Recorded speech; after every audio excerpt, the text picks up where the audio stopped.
ว้าวเรียบร้อยเรียบร้อยเลยของแท้เนี่ยเบอร์สามจ้ะ ต้องเข้าในเลยแต่มันเข้าหูเดียว หูเดียวโดดเข้าใน อ่ะเราเบอร์3เป็นพี่น้อง เด้เป่าไปมือขวักทำงานเลยไปมือโจ๊กเบอร์ใหญ่มือขวักกันเนาะถึงมาได้อย่ามันตกต่ำไม่บอส เห็นแล้วผ่านโคชีโอ้ใหญ่กว่าโตคุณ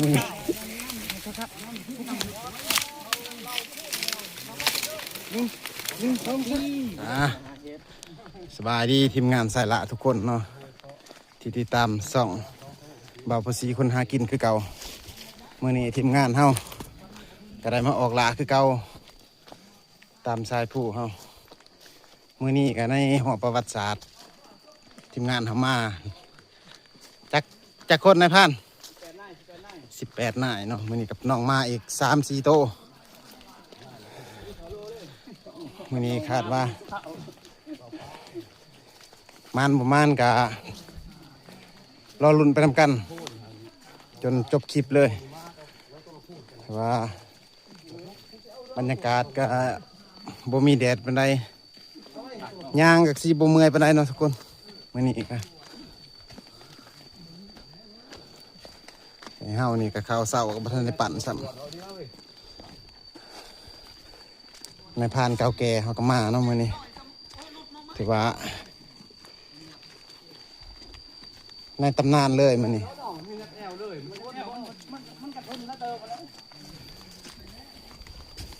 ในหอบหลายปีนี่จะแล่นไปทางนาอีกทีนะครับคนยัง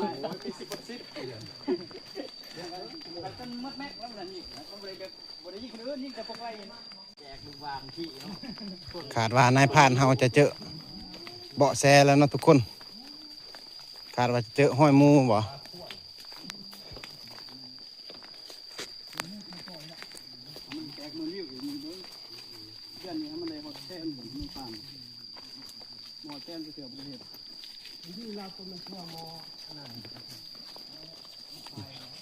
หอยมูทุกคนหอยมูนายพานสังเกตเบิ่งอยู่สังเกตหอยครับมันจะเข่าเราได้เอากับสีโฮแล้วกับสีลัดเนาะทุกคนเอาน้องมาเข่าไล่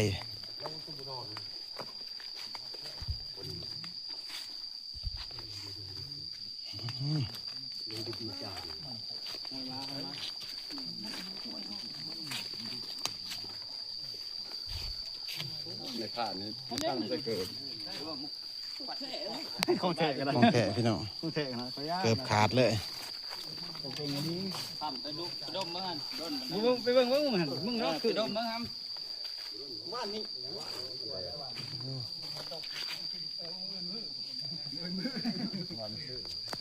โดนแล้ว2-3 มื้อ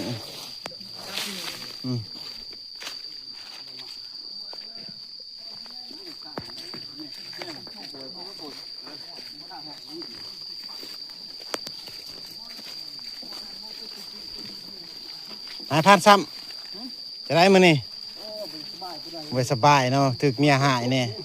เมียว่าให้เสียหญ้ามันตดเมียก็เครียดเลยอยู่โอ้คนเลยเอารอติดตามกันไปก่อนเดี๋ยวหอดจุดหมายปลายทางเฮาสิถ่ายให้ทุกคนได้เบิ่งอีกเทื่อนึงเนาะ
งูเห็ดขนาดเลย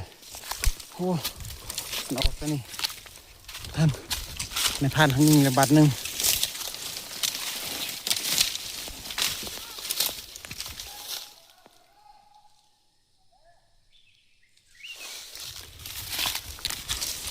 ขาดว่ามูจะถึกเจ็บทุกคนเอ้ย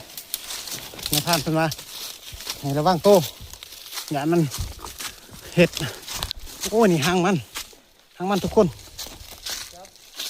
หางมูว่านายพานเป็นความยานเป็นขึ้นกองใหม่โอ้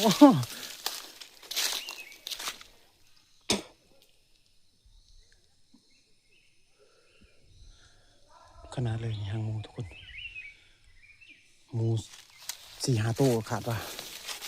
ไม่ตักทานใช่ไหม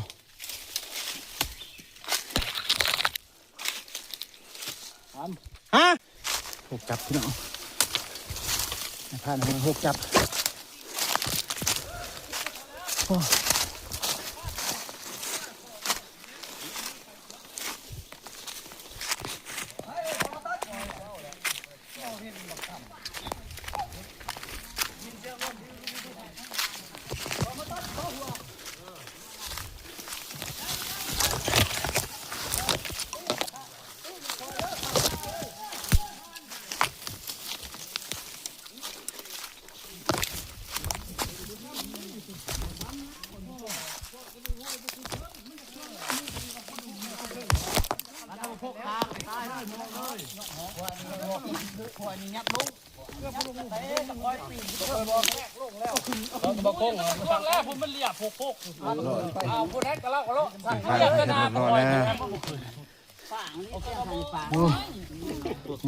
เมื่อย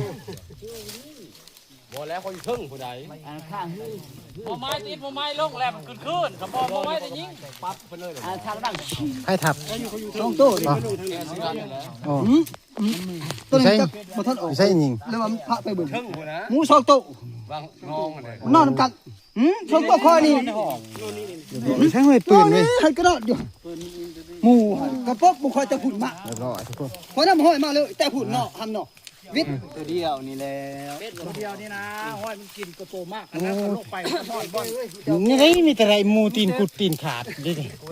พวกพกนั่นเร็วอีบ่ไหวเนาะพกกันแล้วมันจะช่วยกันเด้อมื้อเจ้า ทุกคน คนแน่หลักคนใดคนนี้ นั่นแหละห้องใส่ว่าออกเลยเด้อ แต่ว่าไม่อยู่ต้นนาข้อยังว่าหมูตัวนี้ครับบ่กันว่ากะโคกหันหายบ่ฮอดที่แล้วกูคิดว่านี่ได้ด้นแล้วบ่ได้ยินเสียงปืน แนวพอเท่ากับอันนี้โชว์กันเซ่พวกยินชั่วขันแม่นแล้วเขาว่า มันออกแต่นาโคก พังเมืองเขาว่า บ่เฮามาเพิ่น บ่มันมือไงนี่ติ๊กเก็บคนนั้นพวกเขานี่มันใหญ่หมอคดควายตะเข้ายิงแล้วบาดเดียวมันเห่าเขาสิตายแล้วอะไรกันบาดเดียวมันเห่างงบาดเดียวซ้ำหมอใช่ไหมหมอคด นี่ นี่ เนาะ เนาะ จะได้จะได้ วาน ใจ นี่ หม แห ด ละทุกคนยกโปจากสีโล บ่จะปอปังตุ๊ผู้ อันเด้อนะพานยิง ปังบานี้บ่เฮ็ดรถชน นะพานไล่ก็ได้เด้อไปเบิ่งไปนั่งเอาช่างอยู่นี่มูก็ได้ มาผมมาได้นะเนาะอุ้ยมาเตะคณะ คือแล้วนะกูสิแก้มูนี่ โอ้ยคนไปฆ่าเลยมันเอาตอนนี้ต้องบาแล้ว การลอยเพิ่นเกือบได้ทับเนาะโอ้ยมื้อนี้จัดกิโปยกับจัดพาดวงเนาะพี่น้องจัดการมื้อนี้แก อ๋อก็ติดเลยไอ้จับ อีช่างเว้ยมาเชะ บอกจำตานี่ตานี่ไอ้กบจะนั่นนี่แหละ ไปพอ ไปนะก็ถือเองนะเป็นฮะ บลูเอาเลย บุโรเอาบุโรเข้าในเด้อใช้บุโรเอานะ มองนั่งยาว อันนั้นตลิดก็โอ้ยนี่แหละ โอ้ยผู้ที่ยังได้ จะว่าขนาดก็นี่โลดอะไรวะ โอ้ย โอ้ยมันหาวเด้มันได้นี่บ่มีเมื่อย จะบอกได้แต่เสาเลยเนาะ ขึ้นมาแล้วเดี๋ยวจะเศร้าเลยนะคุณส่วนขึ้นมานี่ตัวขอ วันน้าตัวพ่อจน ตัวขอว่าตัวนี้ขอฮะ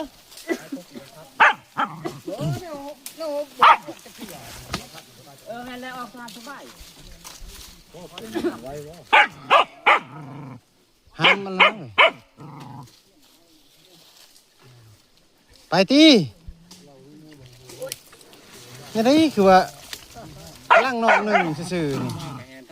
กำลังนอกหนึ่งช่องนอกก็ยังว่าเมื่อยเลยเชะเชะดูเรียบร้อยแล้ว ยังมาทะเลอ่ะไทยคือ ไปบ่ได้เคยเห็นได้นี่ได้จะโปรยได้ ยิงกับตับง่ายกว่าแม่บุญยาวแบบนี้ง่ายกว่านี้เลยบุญยาวแบบนี้ แล้วนะพี่น้อง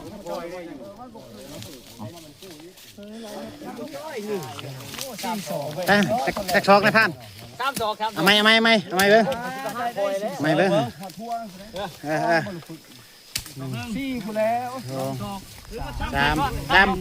ตามกับพามือหนึ่งเนาะ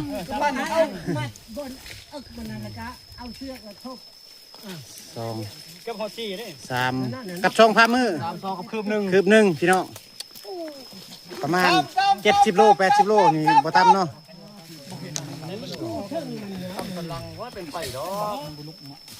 มันละระบบ80 โลปะนอนมื้อนี้ยังน้อยกว่าจับเบิ่งเนาะพี่น้องจับเบิ่งว่าได้สิได้จับนะทุกคน ใบแดงข้างคนข้างหลังคอยผู้เดียวก็ทั้งหัวทำนี่บ่กำลังย่อเขาแต่เราบ่อยู่ในห้ามพลาดสัตว์ที่อย่างเขา ตัวใหญ่รีบโค้งยิงเห็นบ่ตัวโค้งยิงลงไปรีบเห็นภาษาโค้ง เดียวเลยปาดทำค่อยปาดเบิ่ง ทอดนะนะ ก็ไม่ติดไปใกล้แล้วได้จะได้สัมพันธ์ป้องกันสัมพันธ์ป้องเราจะได้ไปหอดแคบเอาเพลงผมเอาเพลงบักใหญ่ห้องช่อตัวเตียงหอดเถื่อนหอดหอดเถื่อนหอดแคบ 3 4 5 6 6ป้าย6ป้ายพี่น้อง พี่ตัวจะมูมันพี่ดูแม่ได้ไม่ยังจะทำนี่ตอนนี้พี่พ่อของนะเบ้าบ่เบ้าอยู่ก็เดี๋ยวมอนี่พิการยุติพิการตุ้ยต้องพูดแต่เสียงถือและผ่าเงาะตัวนี้เนาะตัวนี้นี่เขาขนาดนี้ อันนี้กระโซ่นะ ใหญ่ได้แต่มีนั่นเนาะจับเต็มได้แต่หมูพิกะไปเฮาบ่เป็นเนาะนี่ โอ้ยท่านในหมู่หางแหวลาย กูไม่เอานี่เด้อภาคเจ้านี่มื้อมาเอาหมูมันสิคือเจ้าโอ้ยนี่นะอยู่นี่ขนาด ให้โทรหามาจอขนาด จะทำไมโอ้ยมันเน่าเอาเครื่องว่าขนาดหมูอยู่จ่ายนี่บ่แม่นความผิดเป็น10โอ้ยโตครับปาดละแม่ข้าม ไปกันเอาตัวนั้นตัวเห็นห้อยมือเศร้าก็ได้ได้แล้วตัวนั้นกันแล้วเอากินข้าวไม่ได้ ใช่หมอจอยเจไม่ใช่เหรอ กันกินข้าว เมื่ออะไร บ่ปาก มื้อนี้เฮากินข้าวอยู่บ้านงง กองทัพพัดนำผ้าไปเอาผ้าสัก คอยเมนว่านี่ได้กินใหม่เห็ดลาบบ้านนี้เบิด โอ้ยพอทำข้าวปีกินข้าวปีก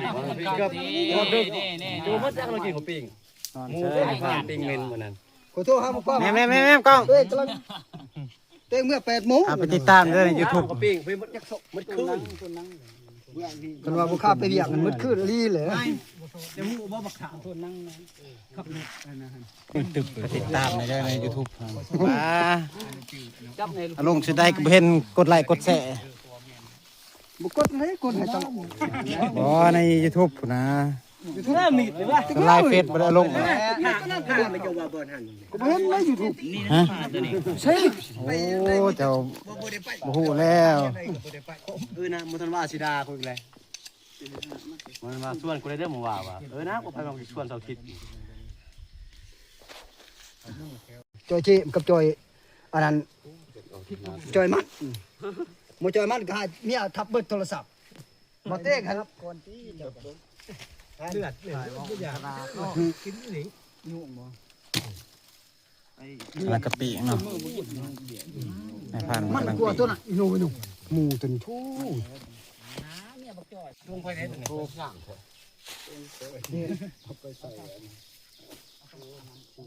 ยิ้มแย้มแจ่มใส บางเทศนี่เนาะนาบูด โอ้กูคือบ่ได้อีหลีเลยกูอ่านว่าคันเมื่อถ้ากูคือยังบ่ได้เลย ทุกคนตอนนี้เฮาฮอด ยอดเชียร์รถประกาศ เอากลับบ้านเฮาฮอดที่พักแล้วเนาะพักผ่อนก่อนครับน้อง สิออกเดินทางไปต่อยบ่นะ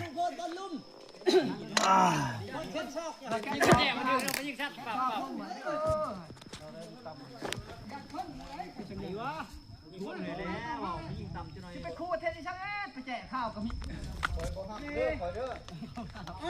ตับๆนะ กระบอกนั่นแล้วเอาเราไปให้หมูเราได้ ทำหนันหันสมควรเลยเพื่อนเขาไปถือเขากกไม้อีกสับหน่อย ไปสูงเว้ยไปสูงข้าไปคิดแต่มึง ว้าวเรียบร้อย ปั๊บ เรียบร้อยเด้ของแท้นี่ เออ เอาแม่ เบอร์3จ้ะ เข้าในเลยแต่มันเข้าหูเดียว เออ เฮินกันละสั่ง หูเดียวโลดเข้าใน อ่ะ ไปมือโจก เราเบอร์3อีกพี่น้อง เด้เป่าไปมือขวักไปมือโจก โอ้ยใหญ่ มือขวักกันเนาะ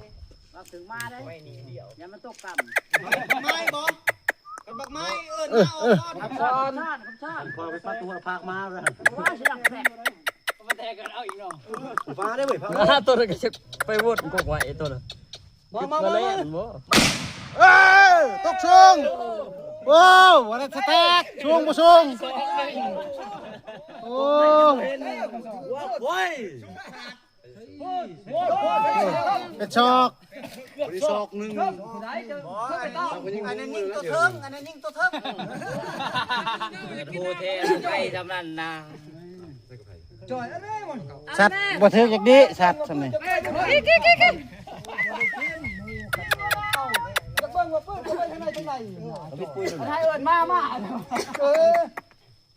มา อนุบาลเล่น เฮ้ยนายพัน ตกสู้กันดีแฮ่ตกสู้ โอ้ดีดอกวิทย์ พันบุญคำเบิ่งเอาเบิ่ง บ่ว่าเพื่อจะตกต่ำ เนาะ ตอนหนึ่งได้ใครยิงเป่าถือทิมตลาดเลย เอาดิขึ้นเลยเจ้าไอ้ตัวนึงใส่เลยปืนแม็กมาทางพีเดอร์ปืนแม็กหัน คุณแม่กันได้เนี่ยคุณแม่ กินบ่ไก่ๆนี่ แม็กตัว เสียหนเพิ่น ทึกจะดอกกกใหม่หันบ่ทึกดอกเป่า ว้าวไปพวกใช่ตกต่ำ ตำไปใส่ แม่พูดกระทายเอาเองเนาะ โอ้ได้บ่ได้ ไปหมกมันคักมัน ใจ มันเห็นน้ำแต่คน ใจมาเลยใจ เสียจอยอีกเสียจอยอีก มา ว้าวทำนี่ถึกอยู่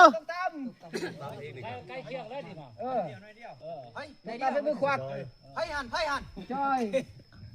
บางคำช้อนหันเสียแล้ว กับตอนเชียร์เนาะ เสียแล้วอ้าว พวกเชียร์จะคนแล้ว คุมหัวครัวอีกเนาะพี่น้อง กับคนเหรอยิงกับปัจจัยยิงกัน แบบเขาตีบุญเด้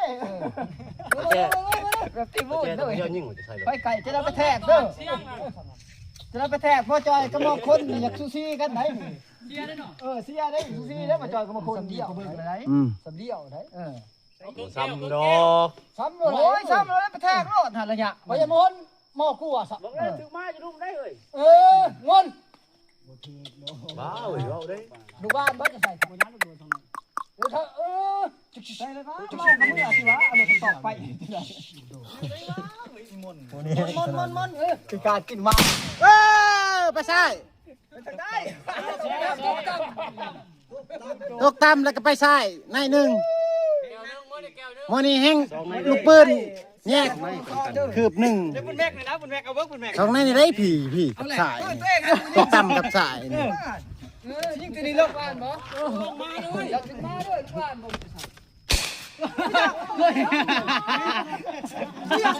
บ่ซ้ำ ใส่กระทึก ต้องตำนะมันต้องตำมันถึงจะไม่ใหม่หุ่น จำบังพวกเดียว คือว่ามันถือบนพรมเหี่ยวเนาะ เราไปเบิ่ง ต้องตำมีเพชรมันทุนไปใหม่ดู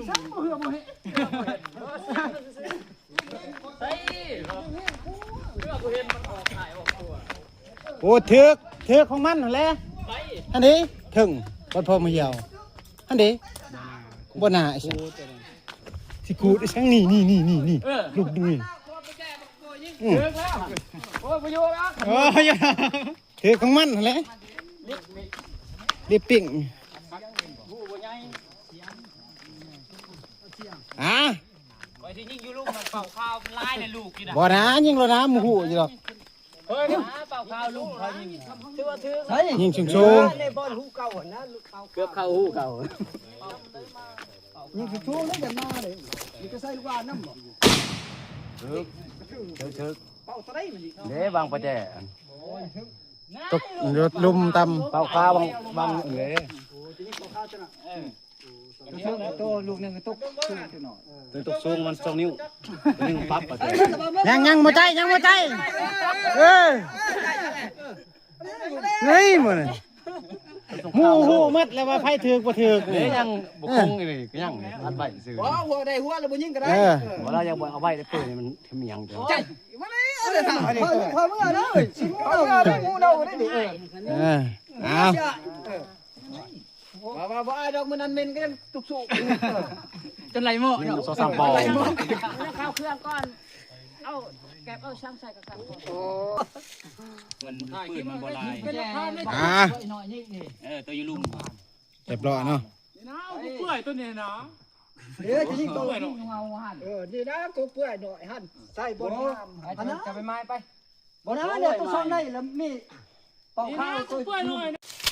ตอนนี้เราก็ปั่นพูดเรียบร้อยแล้วเนาะทุกคนนี่ก็ได้เดินทางกลับบ้านถ่ายคลิปนี้ก็ขอขอบคุณใจขอบคุณที่ติดตามรับชมคลิป2บาปูซีคนหากินเนาะพี่น้องนี่ก็พากันยางลงเมื่อแหละคาดว่าจะได้สกีนกูละ4-5 โลนี่ครับพี่น้องประมาณกันอยู่18 คนนี่น้องมาอีกก็ปิดคลิปสำเนีทุกคน